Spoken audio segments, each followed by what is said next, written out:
Hey guys, Adam Green here with No More News.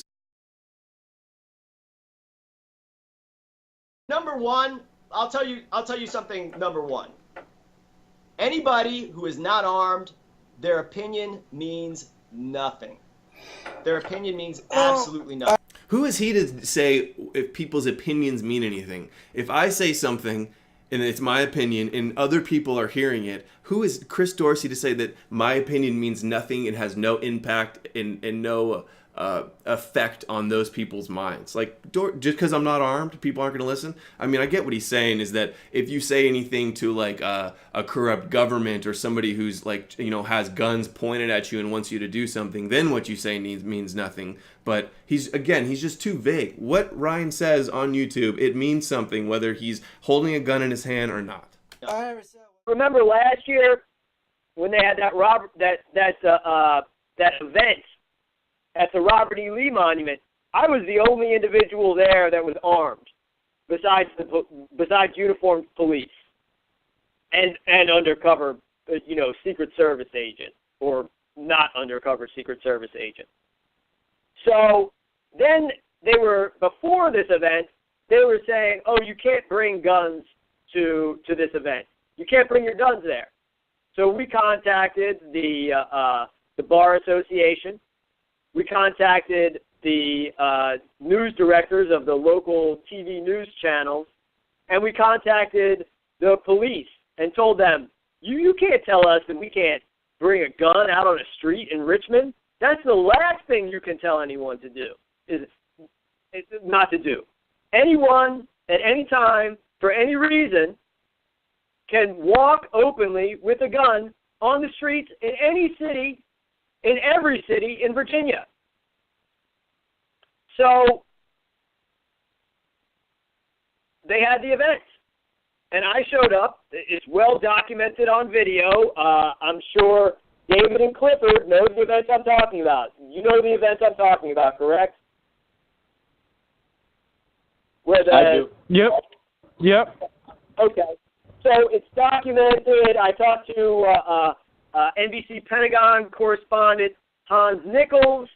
I interrogated Hans Nichols, and really he didn't have any answers to my questions. He's the Pentagon correspondent, and he's at this military staged event that seems to, on its face, for the average person, not have anything to do with the military. But it's entirely staged by the military. Confronted by a guy with a fancy camera that wasn't working for the network news or any other cable news outlet that was at the event. And he comes and starts interrogating me about why I'm carrying a gun. And then I get harassed by numerous individuals on camera for carrying a gun. My God-given right. My constitutionally enumerated God-given right. Who else is carrying a gun? No one. No one. Why? Because they knew that they were not going to be able to carry out this state government plan. This is part of a plan. Virginia has, one of the least obstructive statutes when it comes to open carrying, constitutional carrying of firearms. So they couldn't do it when I'm around, so they used their asset, Jason Kessler, to chip away at our rights to gather in public, which we've done many times. We surrounded the police with guns on camera. We did that back in 2000. I do it all the time.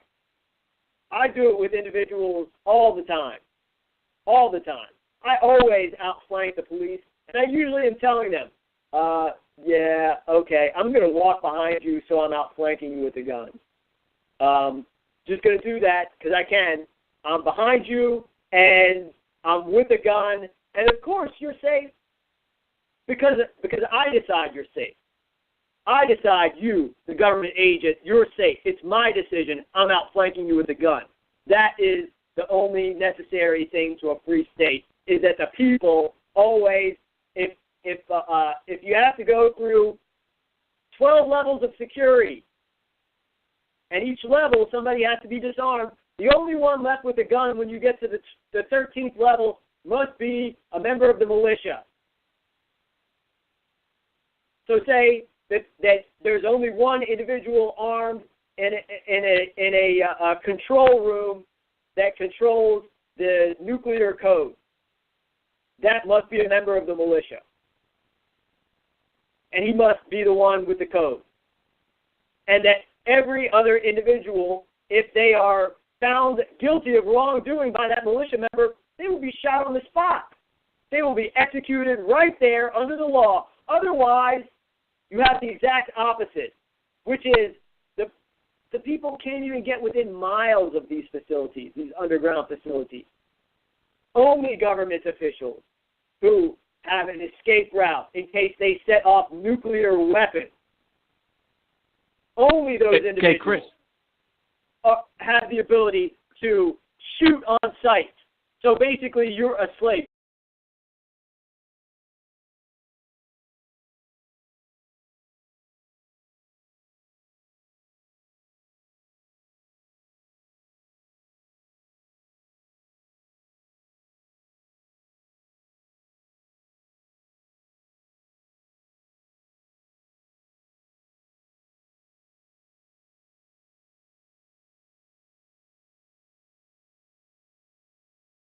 Our most valuable weapons, as I like to say, is our knowledge of the law and Constitution. The guns are just a prop, as a way of showing that we fully acknowledge the Second Amendment. And again, our biggest weapons are knowledge of the law.